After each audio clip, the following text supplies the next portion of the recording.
மூணாம் இடம் வெற்றி ஸ்தானத்தில் செவ்வாய்ங்கிறவர் பூரணமான ஆற்றலை வெளிப்படுத்துவார்.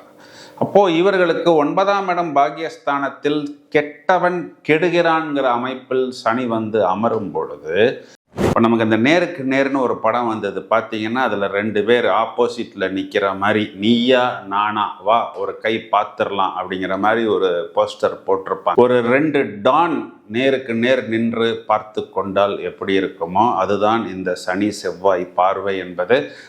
ரொம்ப நாளைக்கு அப்புறம் இப்போதானே கடகராசிக்கு ஒரு வெற்றியும் ஒரு அபிவிருத்தியும் வந்து கொண்டிருக்கிறது. ஸோ நமக்கே ஏதோ ஒரு நல்லது நடக்குதுடா அப்படின்னு சொல்லி ரொம்பவும் வேகமாக ரொம்பவும் சுறுசுறுப்பாக முயற்சிப்பார்கள். இப்போ ஒரு நபர் ஒரு நேரத்தில் 2 விஷயம்தான் செய்ய முடியும். 10 விஷயத்தை எடுத்து ஓவர்லோடு செய்து கொண்டால் என்ன செய்ய முடியும்? அதை போல் இவர்கள் மாட்டிக்கொள்வார்கள். இந்த விஷயத்தில் மட்டும் கொஞ்சம் கூடுதலாக கவனம் எடுத்துக்கொள்ள வேண்டும்.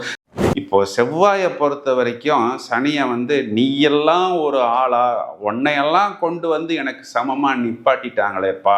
பிரகாஷ்ராஜ் ஒரு படத்துல சொல்லுவாரு, டேய் நீ எல்லாம் என் லிஸ்ட்லயே இல்லடா, எப்படிடா நீ எல்லாம் உள்ள வந்து என்கிட்ட மாட்டினன்னு சொல்லுவார்.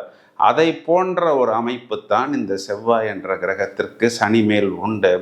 கூட பிறந்தவர்கள் இவர்களுடைய லைஃப் பார்ட்னரை வந்து எதையாவது பேசி விடுவாங்க. இதை எப்படி சொல்றோம் அப்படின்னா, சரி எனக்கு ஒரு சான்ஸ் கிடைக்கும் பொழுது உனக்கு நான் என்னென்ன ஆப்பு வைக்கணுமோ எல்லா ஆப்பையும் மொத்தமாக வைக்கிறதுக்கு நான் தயாராக இருக்கிறேன்னு இந்த சனி என்ற கிரகம் வாய்ப்பு கிடைக்கும் பொழுது காரக பாவகத்துவ அடிப்படையில் இந்த செவ்வாயை தன்னால் முடிந்தவரை பழி வாங்கி விடுவார்.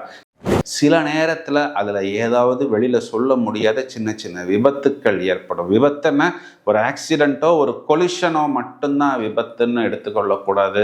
ஒரு லாஸ் ஏற்படும். அதாவது ஒரு அக்னாலஜ்மெண்ட் இல்லாத ஒரு மிஷினை வாங்கி விடுவார்கள், ஒரு அங்கீகரிக்கப்படாத ஒரு மிஷினை வாங்கி விடுவார்கள், குழந்தைகளுக்கு ஒரு ரெக்கக்னிஷன் இல்லாத ஒரு டியூஷனில் போய் சேர்த்து விடுவார்கள், இல்லை ஒரு கோர்ஸில் போய் அட்மிஷன் போடுவார்கள். அந்த கோர்ஸ் வந்து இவர்களுக்கு ஒரு உதவி செய்ய முடியாத ஒரு நிலையில் இருக்கும். அதுக்கு போய் ஒரு பெரிய செலவை இவர்கள் செய்து விடுவார்கள்.